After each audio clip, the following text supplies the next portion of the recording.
Baik, debat akan saya mulai dari 3, 2, 1. Assalamualaikum warahmatullahi wabarakatuh. Shalom, Om Swastiastu, Nama Budaya, Salam Kebajikan. Sebelumnya terima kasih moderator, Dewan Juri yang terhormat, dan tim debat sekalian. Sebelumnya perkenalkan saya Desi Mulia Fitri, pembicara pertama dari tim Pro yang akan mendirikan latar belakang dan mendefinisikan lahirnya mosi perdebatan kita kali ini. Juri, Indonesia perlu membentuk pengadilan khusus kejahatan cyber untuk meningkatkan efektivitas penegakan hukum. Nah, juri, kita menyadari bahwa saat ini kita hidup di era digital yang dimana seluruh lapisan masyarakat, baik kalangan anak-anak, remaja, hingga orang dewasa, itu memanfaatkan teknologi dalam kehidupan sehari-hari. Namun juri, di balik manfaat yang besar, teknologi juga membawa sisi gelap yang disebut kejahatan cyber. Nah, kejahatan cyber ini sangatlah beragam, baik itu dari penyebaran hoax, penipuan online, judi online, hingga investasi bodong. Karena itu, kami berpandangan bahwa Indonesia itu perlu membentuk pengadilan khusus kejahatan cyber. Ibarat penyakit baru yang muncul, tentu dibutuhkan dokter spesialis yang memahami detail penyakit tersebut. Begitu pula dengan kejahatan cyber. Ia memerlukan hakim dan aparat hukum yang memiliki keahlian khusus agar penegakan hukum itu lebih efektif, tepat sasaran, dan memberikan keadilan bagi masyarakat. Namun sebelum itu juri, izinkanlah kami terlebih dahulu mendefinisikan mosi perdebatan kita kali ini. Pengadilan adalah lembaga peradilan yang berwenang memeriksa, mengadili, dan mengutus perkara hukum. Sedangkan kejahatan cyber adalah tindak kejahatan yang dilakukan menggunakan jaringan internet dan teknologi digital seperti penyebaran hoax, penipuan online, judi daring, peretasan, dan kejahatan data pribadi. Nah, masuk ke ranah argumentasi kami, juri, yang pertama, spesialisasi hukum cyber. Nah, juri, Indonesia perlu pengadilan khusus agar hakim dan aparat itu memahami kejahatan cyber secara mendalam. Mengapa juri? Karena kejahatan cyber itu melibatkan teknologi yang tinggi, data digital, dan jaringan global yang kompleks. Sehingga contohnya saja seperti hakim yang terlatih di bidang forensik digital itu bisa menilai bukti elektronik yang lebih akurat dibanding dengan hakim pada umumnya yang minim pengalaman teknologi. Jadi dengan demikian putusan itu menjadi lebih profesional dan tepat sasaran serta mendukung efektivitas penegakan hukum. Poin yang kedua yaitu efektivitas dan kecepatan penegakan hukum. Juri, peradilan khusus itu mempercepat proses hukum kejahatan cyber. Mengapa juri? Karena peradilan umum itu sering kewalahan menangani berbagai jenis kasus, sehingga proses pengadilan itu menjadi lebih lambat. Contohnya saja dengan adanya pengadilan khusus itu perkara penipuan online itu bisa diatasi secara cepat tanpa menumpuk di pengadilan umum. Jadi dengan memberikan kepastian hukum bagi korban dan pelaku itu selaras dengan tujuan meningkatkan efektivitas penegakan hukum. Poin yang ketiga yaitu perlindungan masyarakat di era digital. Juri, peradilan khusus itu menunjukkan keseriusan negara melindungi masyarakat dari ancaman digital. Kenapa juri? Karena penipuan online, peretasan akun, dan hoax itu tentunya merugikan masyarakat yang luas. Contohnya saja, kasus penyebaran hoax itu bisa ditindak lebih tegas ketika ditangani oleh hakim yang memahami dampak cyber. Juri, kita mengetahui bahwa hakim saat ini sudah mengetahui tentang dampak-dampak cyber. Namun yang kita tekankan di sini adalah konsistensinya yang dimana hakim tersebut tentunya memiliki banyak pekerjaan. Ketika sudah memiliki banyak pekerjaan, maka tentunya kejahatan cyber ini tidak akan tertangani secara lebih efektif dan cepat. Jadi dengan adanya perlindungan itu lebih nyata, serta masyarakat itu merasa aman dan mendukung mosi pembentukan pengadilan khusus. Nah, poin yang keempat itu efek jera dan kepercayaan publik. Juri, pengadilan khusus itu memberikan efek jera dan meningkatkan kepercayaan publik terhadap hukum.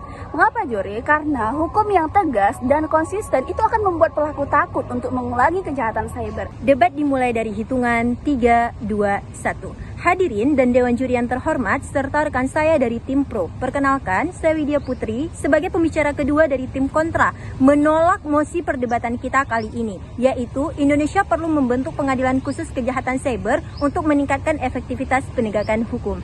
Dewan Juri membentuk pengadilan khusus kejahatan cyber bukanlah solusi utama untuk meningkatkan efektivitas penegakan hukum. Di sini setidaknya ada beberapa hal yang ingin saya sampaikan. Yang pertama, masalah utama itu ada pada bukti digital, bukan pada pengadilan baru. Nah, jadi Dewan Juri, tim pro salah besar kalau misalnya mengira pengadilan khusus itu akan otomatis membuat penegakan hukum lebih efektif.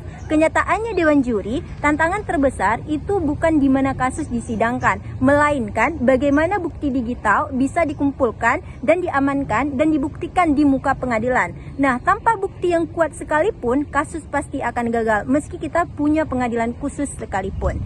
Polri sendiri mencatat ada 8.831 kasus kejahatan cyber pada tahun 2022. Banyak di antaranya yang terhambat dikarenakan bukti digital yang mudah dihapus dan dimanipulasi.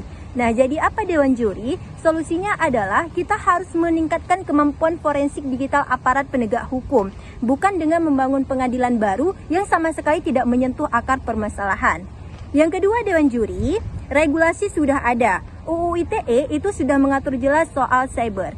Indonesia sendiri itu sudah punya dasar hukum yang cukup jelas untuk mengadili kasus cyber, yaitu dengan menggunakan UU ITE. Nah, artinya apa Dewan Juri? Secara hukum kita sudah siap. Kasus cyber bisa diadili di pengadilan umum dengan menggunakan UU ITE tanpa perlu repot membentuk pengadilan baru yang hanya akan membuang anggaran dan menjadi beban negara.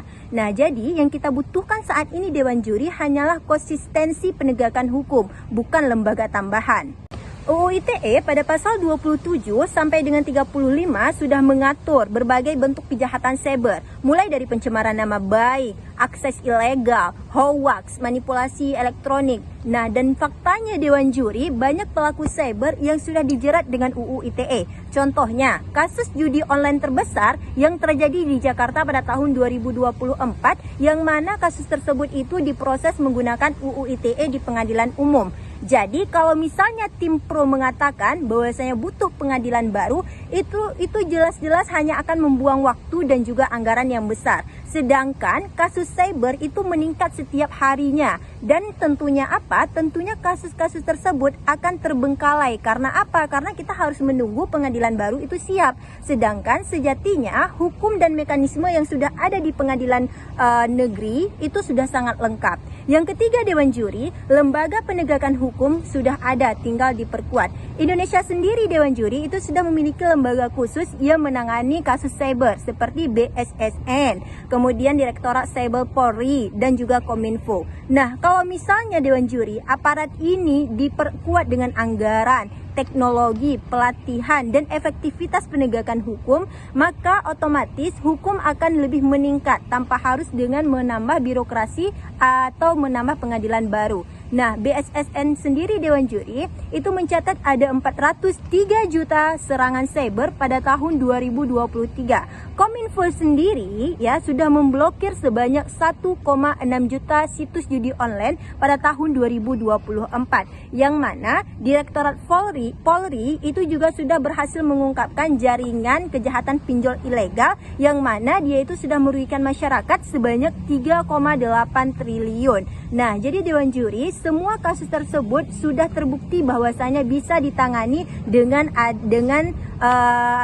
pengadilan umum tanpa menggunakan pengadilan khusus.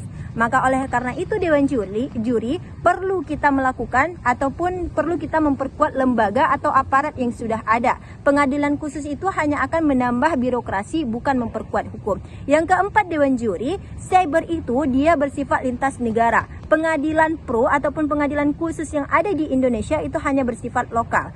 Kejahatan cyber itu tidak mengenal batas lintas negara. Sedangkan pengadilan khusus yang ditawarkan oleh tim pro itu sifatnya hanya domestik.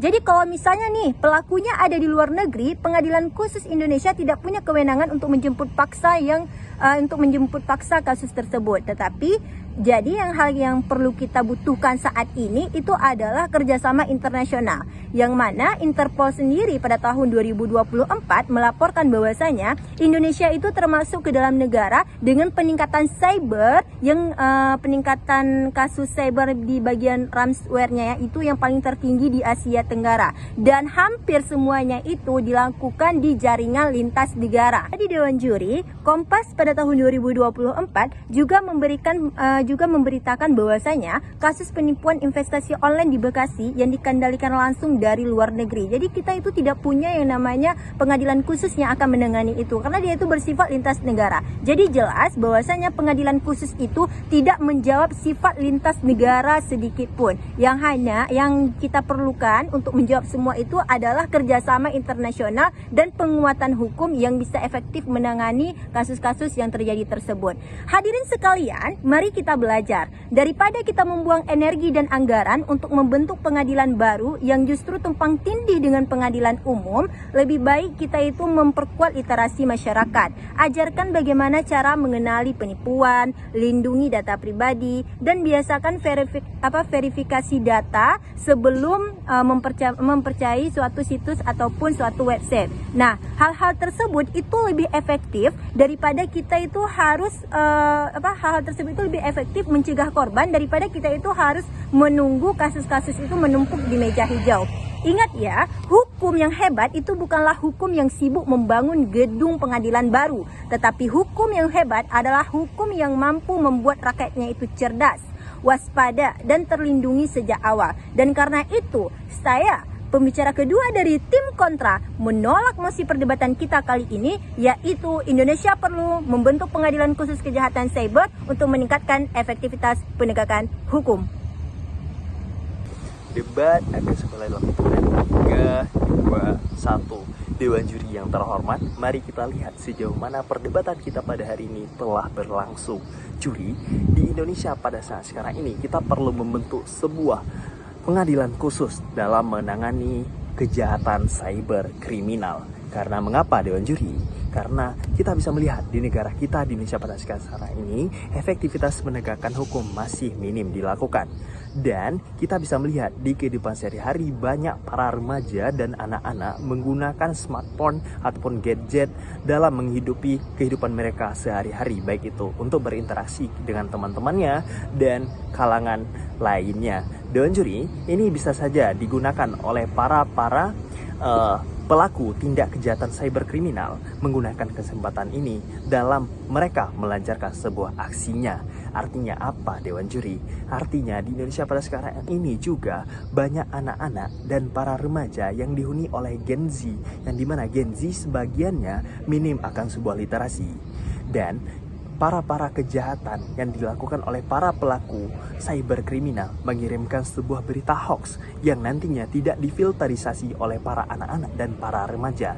Berita ini bisa jadi tampung yang berupa berita kebohongan yang diisukan ataupun disuarakan oleh para pelaku tindak kejahatan cyber kriminal. Dewan Juri, pengadilan umum seharusnya lebih berfokus kepada penyelesaian hukum tindak-tindak pidana seperti kasus pembunuhan, kasus perceraian, dan kasus lainnya. Dewan Juri, kita perlu memerlukan hakim spesialis yang berintegritas, yang mempunyai keahlian di bidang khusus dalam menangani perihal cyber kriminal ini.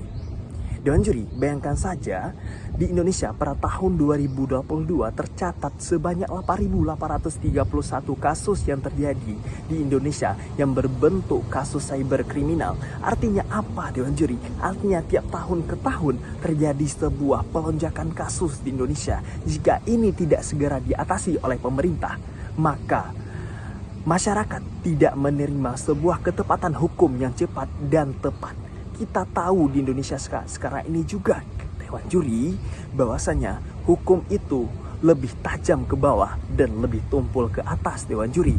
Maka dengan hadirnya sebuah pengadilan khusus ini, isu-isu masyarakat lebih cepat tertangani dan hakim-hakim yang mengadili sebuah kasus perkara ini lebih cepat dan lebih tepat dalam memberikan penindakan hukumnya Dewan Juri.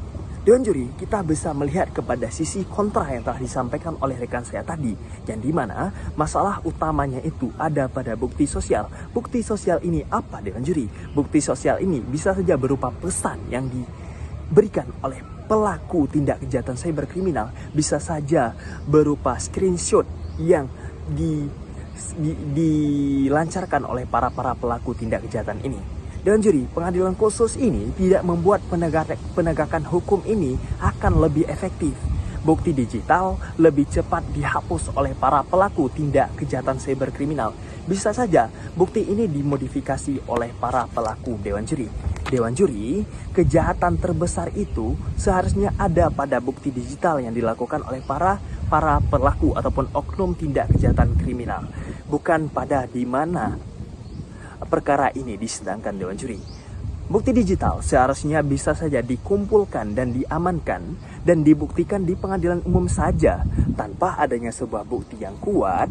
Modifikasi yang dilakukan oleh para pelaku kasus ini ataupun perkara ini bisa saja gagal untuk ditangani Dewan Juri maupun di pengadilan khusus maupun ditangani oleh para hakim yang berintegritas dan spesialis di bidang itu sekalipun. Dewan Juri bukti mencatat pada tahun 2022 banyak terhambat kasus karena bukti digital mudah dihapus dan dimodifikasi oleh para pelaku Dewan Juri. Artinya apa? Artinya seharusnya tindak kejahatan ini berunsur masalah utamanya itu ada pada bukti digital yang ada para pelaku. Dewan Juri, bisa kita simpulkan di negara kita saat sekarang ini dengan banyaknya kasus cyberkriminal ini yang terjadi, tidak menutup kemungkinan bagi pemerintah untuk membentuk sebuah pengadilan khusus tanpa mengesampingkan isu-isu besar seperti pelanggaran HAM, korupsi di pengadilan negeri, yang pada akhirnya Dewan Juri, kecepatan dan ketepatan kepastian hukum didapat oleh para masyarakat, dan isu-isu besar seperti HAM dan korupsi bisa diatasi oleh pengadilan-pengadilan umum. Dengan catatan, hakim-hakim yang berada di pengadilan khusus dan pengadilan umum kompatibel terhadap kasus-kasus cyberkriminal, dan hakim di pengadilan umum juga bisa terfokus dan kinerja mereka lebih berefektivitas kepada kejahatan tindak pidana saja. Terima kasih.